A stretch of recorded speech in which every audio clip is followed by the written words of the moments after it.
Well, welcome back to the Ropes Family Podcast, episode 51. I was really trying to talk about aliens in this episode because of Area 51. You should have. But I decided this is not the time or place to talk about aliens. If you want to go see aliens, just look up aliens on YouTube. You can find some stuff. Area 51 and that's a lot. Things like that. But this week we're going to be talking about... Well, I asked Courtney on Saturday, whatever day it was. I was like, "What should we talk about?" And she sent me a title or like a theme we could talk about. It's lucky or blessed. And I said, "Okay, yeah, let me figure out that." And I kind of thought about it, and it took me way too long to realize it's because it was St. Patrick's Day. Yeah. So it's a St. Patrick's Day episode. So that's what we're going to be talking about: lucky or blessed. Basically, recognizing God's favor in our life. And we both kind of have some stories we can share and see how God brought us through things. But Courtney, can you define luck for us? Yes, and I went with Oxford's definition this week. Wow. Luck is a success or failure apparently brought by chance rather than through one's own actions. Do you believe in luck? Not really. I don't think I do either, and we'll kind of get to... I like to say that I do. It's good luck. Oh, yeah, me too. Good luck, bad luck, and whatever. Well, actually, I told Allie a story yesterday because we found a picture on our fence, like a printed picture from all this wind, and it was of a cowboy. She goes, "Oh, this is cool. This is a cool find." And I said, "I was so lucky in college. I found $20. So now she thinks she's going to find $20 every time she goes outside." She's so looking she for it. Checks our fences. She's like, "I'm going to be lucky too." And after I said that, I was like, "Oh." Well, I mean, it's just one of those things that's kind of, we'd say it all the time. Good luck. Yeah. Good luck. Break a leg. Mm-hmm. Which is strange, break a leg. I get it. You don't want to... You could get into all the things. all the things. But another funny point, or not, I guess it's kind of funny, but after I was kind of mulling on lucky or blessed for the podcast, I read all of Ecclesiastes.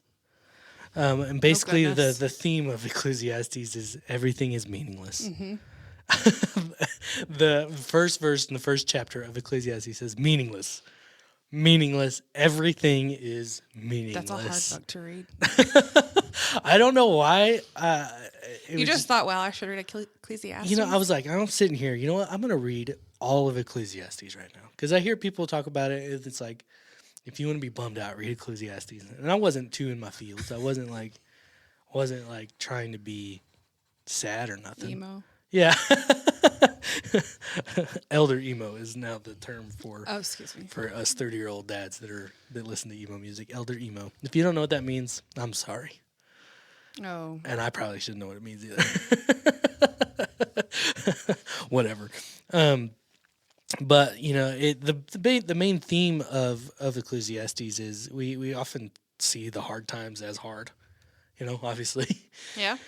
But sometimes the other side of the situation, we can see the blessing that it was. In Ecclesiastes 2:24 through 25. I know I'm going to be jumping around. If you haven't read Ecclesiastes, I encourage you to read it.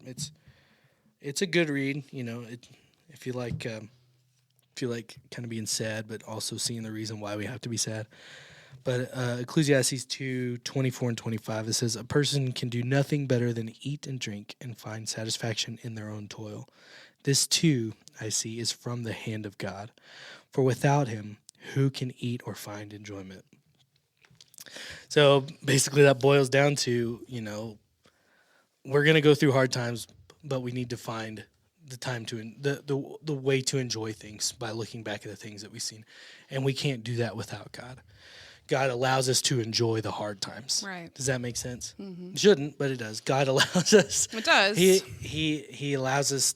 If we look at the way God does things in our life, we can find enjoyment and pleasure because we know God is working all things out.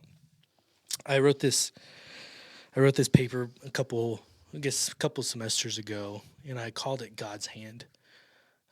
But it was basically my testimony, and the instructor, the professor wanted us to do this as an exercise to kind of how would we write our testimony in a way that we could present it as a teaching thing.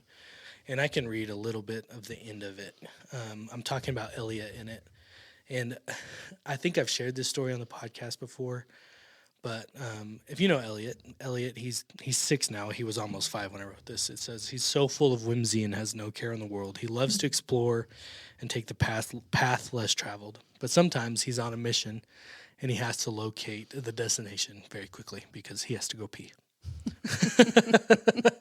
So I take him by the hand and I walk him and I show him the path, and he may get distracted, but I'm there to change his focus and keep him on task.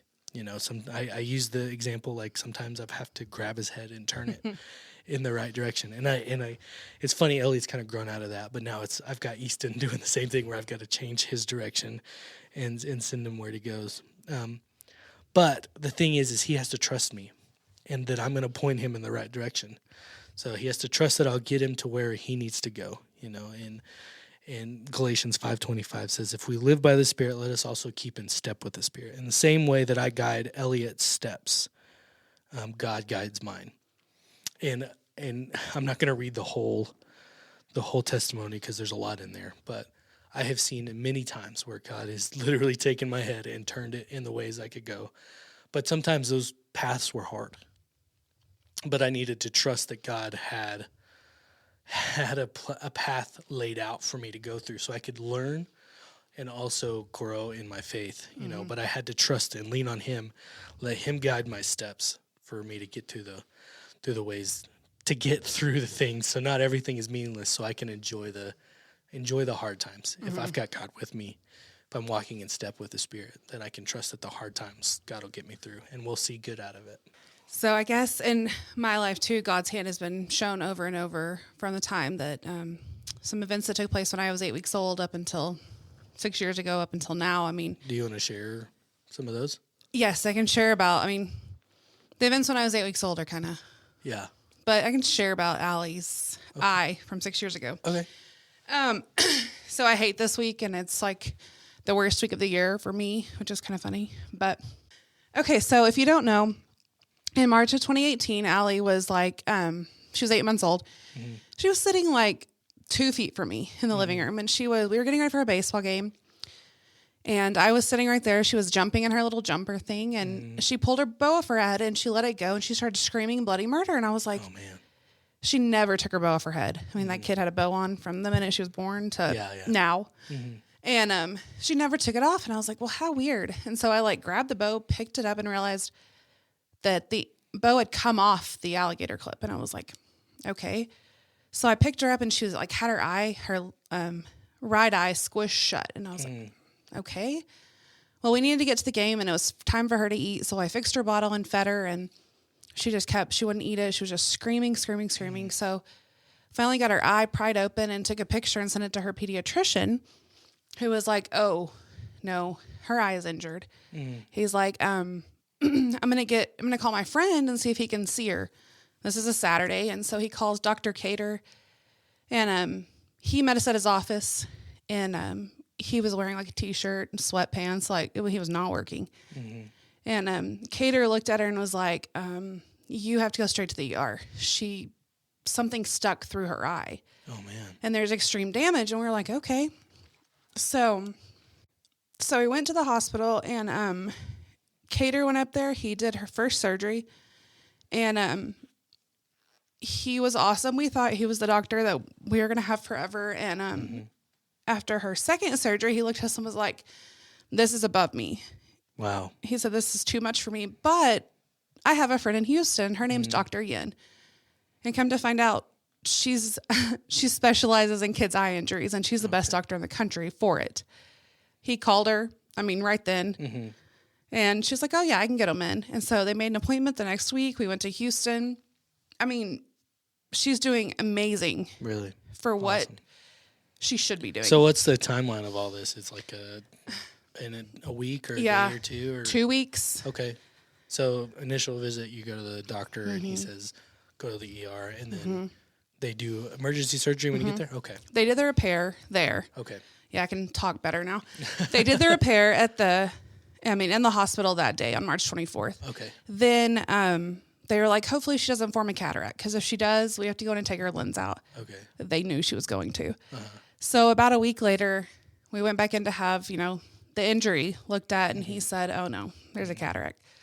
So we went back, he took the lens out, and he's like, at that point, he was just like, I'm not doing this. He said, "You can go to someone can do this," but he was like, "Not me." Yeah. And so that to me was just God everywhere, because my pediatrician, I've been my doctor since I was 4 when I broke my arm. So I had a relationship where I could text him and say, "What is this?" Yeah. Who then he had a friend who would meet us at his office on a Saturday. That's crazy. Yeah. And then Cater looking at us and saying, "No." Yeah. But I have a friend that can do this. I mean, it was just God the whole time. It's really cool. But then, since then, because at the time I obviously couldn't imagine my daughter not having an eye. Yeah. And they were telling us she'll probably never have peripheral vision. She'll never do a lot of things. And she's legally blind in it still. But there's just a lot of stuff. And I was like, okay, well, how do I see my daughter as broken? In quotes, guys. Yeah. And I think through this, we've been able to help a lot of people, talk to people. And I've walked a lot of moms through, their kids wearing glasses or their kids patching. Patching was horrible, by the way. I've been able to talk to so many people, and then she's been able to educate kids when they start making fun of her big eye. It's not big. It's her glasses are so thick. Yeah. But she'll take them off and be like, "No, my eye is hurt. It's the same. Yeah. It's the same size." And she's so good at it. And I think the whole time God was working on me, especially, but both of us, to prepare us for what we have to do. Yeah. And I think that there's been, that this was 8 years ago, 7 years ago. 7 years ago. Right. And there's been so much growth in your faith from that. And Allie doesn't seem like she's missed a beat, right? she's just as sassy as I'm sure she would have been, and that's the thing is God he'll walk you through the hard times, and there's a couple you shared. I don't know if you're going to share some more, but in this, there's a really cool thing that you shared about an encounter that you had with the Lord, through a song, and I don't know if you want to share that or not. I can try. It's emotional things, how God uses things to minister to us. He's walking in step with us. He was in the car with you there, sharing that with you. Yeah. And that's another moment where he used an artist. Yeah. That has no idea of the whole situation, but the words that he gave them in the song ministered to you and helped you get through it. Yeah, I can try to talk about this. I used to not have feelings, people. It's just I had to keep working, of course. And so not long after this, I was coming home from a session, and I was in a really dark place, and I was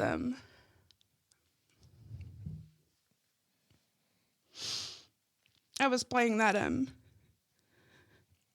what if game, and the placing the blame on myself, and and I was so mad at God. I mean, honestly, I was mad because my daughter was perfect before that, and I couldn't see her as perfect at that time, just that whole thing. And that night, I was just like, God, this isn't fair. I had just taken pictures of a senior who was perfect, beautiful girl. And I was like, God, that's not fair. My daughter will never be that perfect. And I was on 179, and the song Just Be Held by Casting Crowns came on. And I literally had to pull over because I was like, I just was hit by what those words said and what God does for us every day. And even when you're going through something like that, God knows. He's going to get you through it no matter what it is. And it's maybe not what you think should happen, but it's what is going to happen. Yeah. Or what he has planned to happen. And I won't be able to read the words. There's no way. I can read them. Okay. I'll let you get your breath while I read them. It says, I haven't heard the song, but I it's so need to. good. It's by Casting Crowns, right? Mm-hmm. Just be held by Casting Crowns. And this is part of the song. It says, if your eyes are on the storm, you'll wonder if I love you still. But if your eyes are on the cross, you'll know that I always have and I always will. I may not make it either. And not a tear is wasted. In time, you'll understand that I'm painting beauty with the ashes. Your life is in my hands. Yeah, I could see. I could see how that'll get you, and that was like a perfect moment to hear It that was. song, right? You know, God was like, "Hey, I'm here with you. You know, put your eyes on the cross and not on the storm, and that's how you'll get through it." You know. Yeah. Allison and I. This is kind of a picture of that. I guess Allison and I were driving through a storm when she came back. Mm-hmm. I'm sorry, from Southeast Asia. When she came back from there, we had to drive through a storm, which, looking at the radar, looked like a tornado. Yeah, y'all shouldn't have been driving in We it. couldn't have. I mean, it was 4 a.m. We're driving through this massive storm. She's in the car in front of me, and I'm in my car behind her, or whatever. And how you get through a storm is you keep driving through it, right? Or you stop and wait for it to pass. But we didn't stop. We just had to keep driving. Mm-hmm. We had to stay together. We had to hold on. We had to be close together. And drive through the storm, you know, and that God's the same way. Just keep your eyes on Him, keep driving forward, and you'll get through the storm. Mm-hmm. Okay, so throughout this whole thing, I mean, after that song, I kind of refocused, and I was able to like keep moving without focusing so much on myself and all the blame and stuff. And my friend, we're not even friends anymore, which is kind of funny, but Calling her out. Yeah, it's Just okay. kidding. She sent me this quote, and it said, when you're in a dark place and you think you've been buried, perhaps you've been planted, bloom.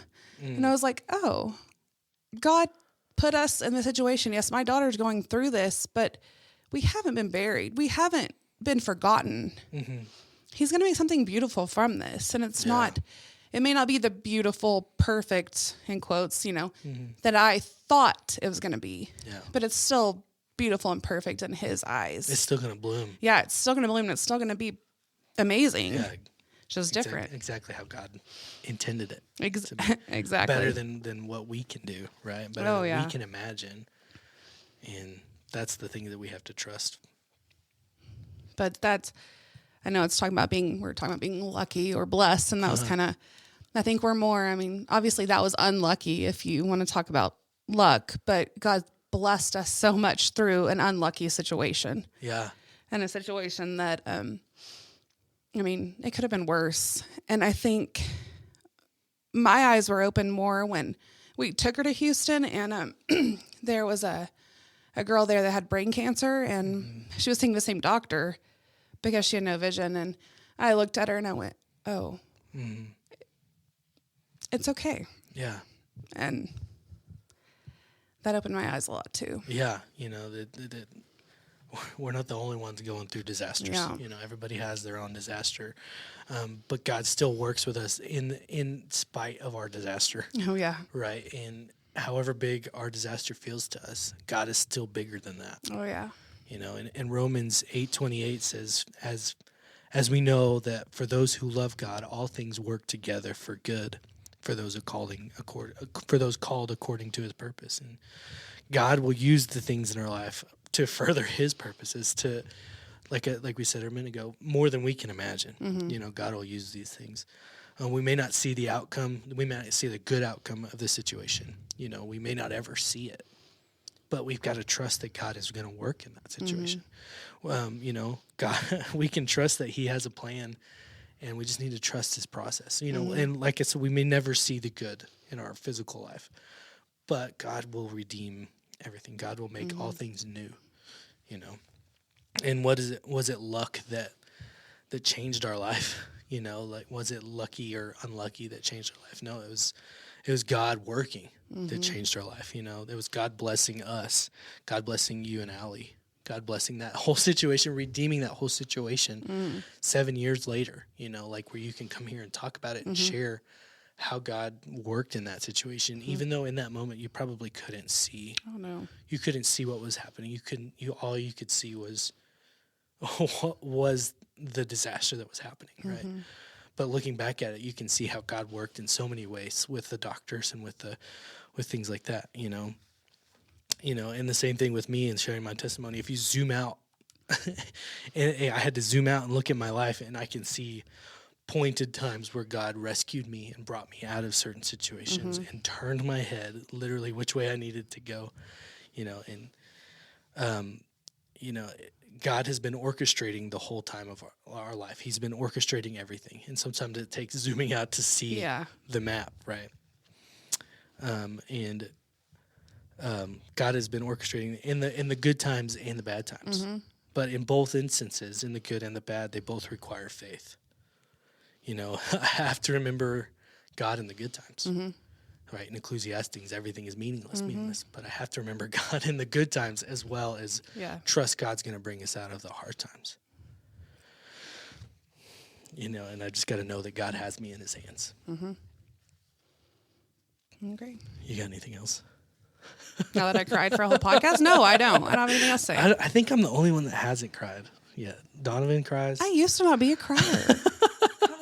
Donovan's cried a couple of times, or not cry. I wouldn't say cried. Choked up. He's choked up a couple of times. But I don't know. Maybe I have. I don't remember. But here's a family challenge for you.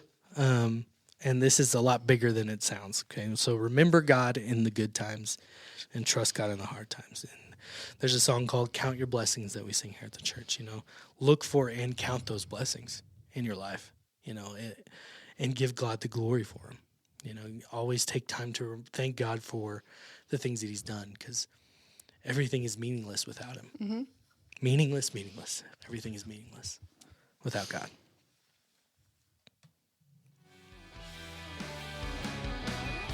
And that's all we got this week. Everything is meaningless. That's what I want you to take home from this. There we go. But everything is meaningless if we don't have God. And if we have God in our lives, God brings meaning and glory and all of those things. So we'll talk at y'all next week. We'll see y'all later. Peace.